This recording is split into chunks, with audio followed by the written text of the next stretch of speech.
وَلَقَدْ كَذَّبَ أَصْحَابُ الْحِجْرِ الْمُرْسَلِينَ وَآتَيْنَاهُمْ آيَاتِنَا فَكَانُوا عَنْهَا مُعْرِضِينَ۔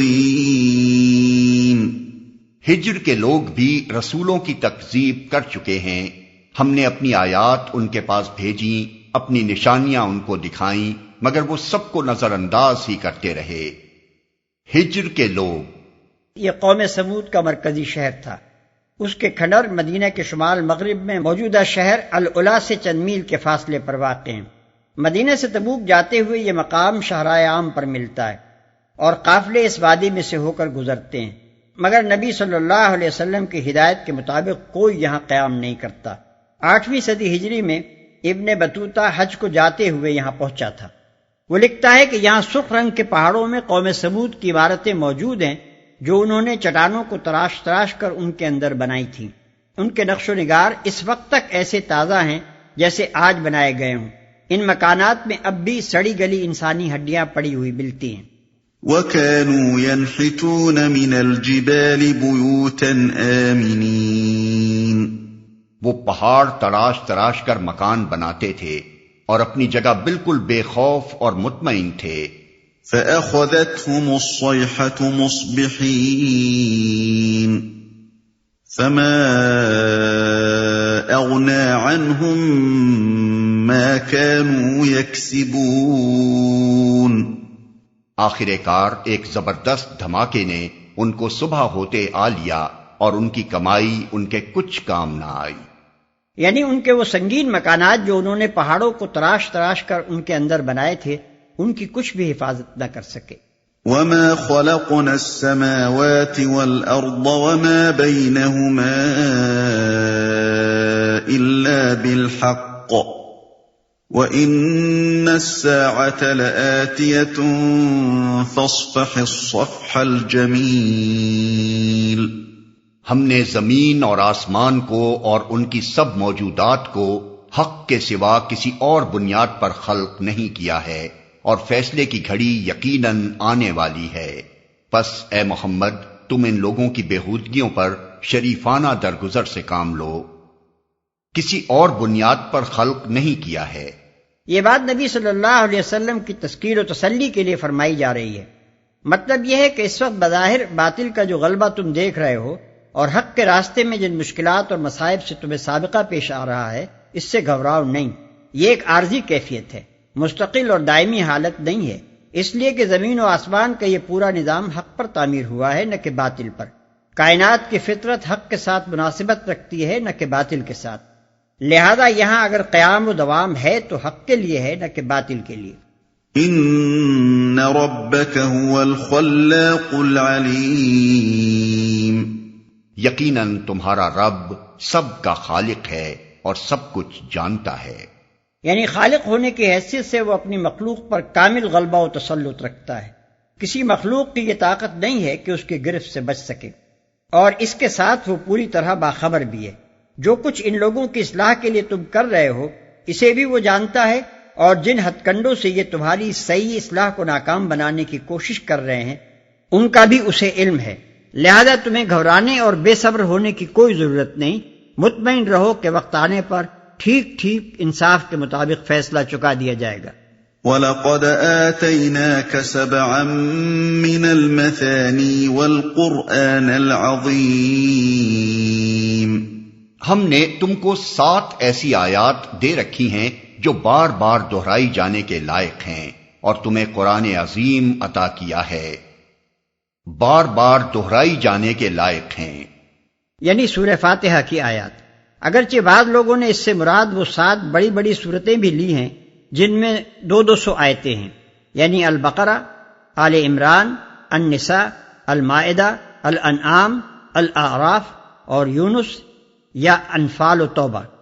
لیکن سلف کی اکثریت اس پر متفق ہے کہ اس سے سورہ فاتحہ ہی مراد ہے، بلکہ امام بخاری رحمۃ اللہ علیہ نے 2 مرفوع روایتیں بھی اس امر کے ثبوت میں پیش کی ہیں کہ خود نبی صلی اللہ علیہ وسلم نے 7 من المثانی سے مراد سورہ فاتحہ بتائی ہے، قرآن عظیم عطا کیا ہے۔ یہ بات بھی نبی صلی اللہ علیہ وسلم اور آپ کے ساتھیوں کی تسکین و تسلی کے لیے فرمائی گئی۔ یہ وقت وہ تھا جب حضور صلی اللہ علیہ وسلم اور آپ کے ساتھی سب کے سب انتہائی خستہ حالی میں مبتلا تھے۔ کار نبوت کی عظیم ذمہ داریاں سنبھالتے ہی حضور صلی اللہ علیہ وسلم کی تجارت قریب ختم ہو چکی تھی، اور حضرت خدیجہ رضی اللہ عنہا کا سرمایہ بھی 10-12 سال کے عرصے میں خرچ ہو چکا تھا۔ مسلمانوں میں سے بعض کم سن نوجوان تھے جو گھروں سے نکال دیے گئے تھے، بعض صنعت پیشہ یا تجارت پیشہ تھے جن کے کاروبار معاشی مقاطعہ کے مسلسل ضرب سے بالکل بیٹھ گئے تھے، اور بعض بیچارے پہلے ہی غلام یا موالی تھے جن کی کوئی معاشی حیثیت نہ تھی۔ اس پر مزید یہ ہے کہ حضور صلی اللہ علیہ وسلم سمیت تمام مسلمان مکے اور اطراف و نواح کی بستیوں میں انتہائی مظلومی کی زندگی بسر کر رہے تھے، ہر طرف سے مطعون تھے، ہر جگہ تذلیل و تحقیر اور تضحیک کا نشانہ بنے ہوئے تھے، اور قلبی اور روحانی تکلیفوں کے ساتھ جسمانی اذیتوں سے بھی کوئی بچا ہوا نہ تھا۔ دوسری طرف سرداران قریش دنیا کی نعمتوں سے مالا مال اور ہر طرح کی خوشحالیوں میں مگن تھے۔ ان حالات میں فرمایا جا رہا ہے کہ تم شکستہ خاطر کیوں ہوتے ہو؟ تم کو تو ہم نے وہ دولت عطا کی ہے جس کے مقابلے میں دنیا کی ساری نعمتیں ہیچ ہیں۔ رشک کے لائق تمہاری یہ علمی و اخلاقی دولت ہے، نہ کہ ان لوگوں کی مادی دولت جو طرح طرح کے حرام طریقوں سے کما رہے ہیں اور طرح طرح کے حرام راستوں میں اس کمائی کو اڑا رہے ہیں، اور آخر کار بالکل مفلس و قلاش ہو کر اپنے رب کے سامنے حاضر ہونے والے ہیں۔ لا تمدن عينيك إلى ما متعنا به أزواجا منهم ولا تحزن عليهم واخفض جناحك للمؤمنين۔ تم اس متاع دنیا کی طرف آنکھ اٹھا کر نہ دیکھو جو ہم نے ان میں سے مختلف قسم کے لوگوں کو دے رکھی ہے، اور نہ ان کے حال پر اپنا دل کڑھاؤ، انہیں چھوڑ کر ایمان لانے والوں کی طرف جھکو، اور نہ ان کے حال پر اپنا دل کڑھاؤ، یعنی ان کے اس حال پر نہ کڑھو کہ اپنے خیر خواہ کو اپنا دشمن سمجھ رہے ہیں، اپنی گمراہیوں اور اخلاقی خرابیوں کو اپنی خوبیاں سمجھے بیٹھے ہیں، خود اس راستے پر جا رہے ہیں اور اپنی ساری قوم کو اس پر لیے جا رہے ہیں جس کا یقینی انجام ہلاکت ہے، اور جو شخص انہیں سلامتی کی راہ دکھا رہا ہے اس کی صحیح اصلاح کو ناکام بنانے کے لیے ایڑی چوٹی کا زور صرف کیے ڈالتے ہیں۔ وَقُلْ إِنِّي أَنَا النَّذِيرُ الْمُبِينُ، اور نہ ماننے والوں سے کہہ دو کہ میں تو صاف صاف تنبیہ کرنے والا ہوں۔ كَمَا أَنزَلْنَا عَلَى الْمُقْتَسِمِينَ الذين جعلوا القرآن عضين، یہ اسی طرح کی تنبیہ ہے جیسی ہم نے ان تفرقہ پردازوں کی طرف بھیجی تھی جنہوں نے اپنے قرآن کو ٹکڑے ٹکڑے کر ڈالا ہے۔ اس گروہ سے مراد یہود ہیں، ان کو مقتسمین اس معنی میں فرمایا گیا ہے کہ انہوں نے دین کو تقسیم کر ڈالا، اس کی بعض باتوں کو مانا اور بعض کو نہ مانا، اور اس میں طرح طرح کی کمیوں بیشی کر کے 20 فرقے بنا لیے۔ ان کے قرآن سے مراد تورات ہے جو ان کو اسی طرح دی گئی تھی جس طرح امت محمدیہ صلی اللہ علیہ وسلم کو قرآن دیا گیا ہے، اور اس قرآن کو ٹکڑے ٹکڑے کر ڈالنے سے مراد وہی فعل ہے جسے سورہ بقرہ آیت 85 میں یوں بیان کیا گیا ہے کہ افتؤمنون ببعض الکتاب وتکفرون ببعض، یعنی کیا تم کتاب اللہ کی بعض باتوں پر ایمان لاتے ہو اور بعض سے کفر کرتے ہو۔ پھر یہ جو فرمایا کہ یہ تنبیہ جو آج تم کو کی جا رہی ہے یہ ویسی ہی تنبیہ ہے جیسی تم سے پہلے یہود کو کی جا چکی ہے، تو اس سے مقصود دراصل یہود کے حال سے عبرت دلانا ہے۔ مطلب یہ ہے کہ یہودیوں نے خدا کی بھیجی ہوئی تنبیہات سے غفلت برت کر جو انجام دیکھا ہے وہ تمہاری آنکھوں کے سامنے ہے، اب سوچ لو کیا تم بھی یہی انجام دیکھنا چاہتے ہو؟ فَوَرَبِّكَ لَنَسْأَلَنَّهُمْ أَجْمَعِينَ عَمَّا كَانُوا يَعْمَلُونَ، تو قسم ہے تیرے رب کی ہم ضرور ان سب سے پوچھیں گے کہ تم کیا کرتے رہے ہو۔ فَاصْدَعْ بِمَا تُؤْمَرُ وَأَعْرِضْ عَنِ الْمُشْرِكِينَ، پس اے نبی جس چیز کا تمہیں حکم دیا جا رہا ہے اسے ہانکے پکارے کہہ دو اور شرک کرنے والوں کی ذرا پرواہ نہ کرو۔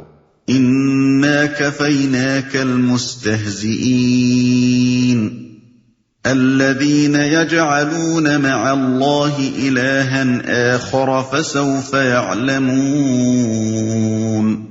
تمہاری طرف سے ہم ان مذاق اڑانے والوں کی خبر لینے کے لیے کافی ہیں جو اللہ کے ساتھ کسی اور کو بھی خدا قرار دیتے ہیں، ان قریب انہیں معلوم ہو جائے گا۔ وَلَقَدْ نَعْلَمُ أَنَّكَ يَضِيقُ صَدْرُكَ بِمَا يَقُولُونَ فَسَبِّحْ بِحَمْدِ رَبِّكَ وَكُن مِّنَ السَّاجِدِينَ وَاعْبُدْ رَبَّكَ حَتَّى يَأْتِيَكَ الْيَقِينُ۔ ہمیں معلوم ہے کہ جو باتیں یہ لوگ تم پر بناتے ہیں ان سے تمہارے دل کو سخت کوفت ہوتی ہے۔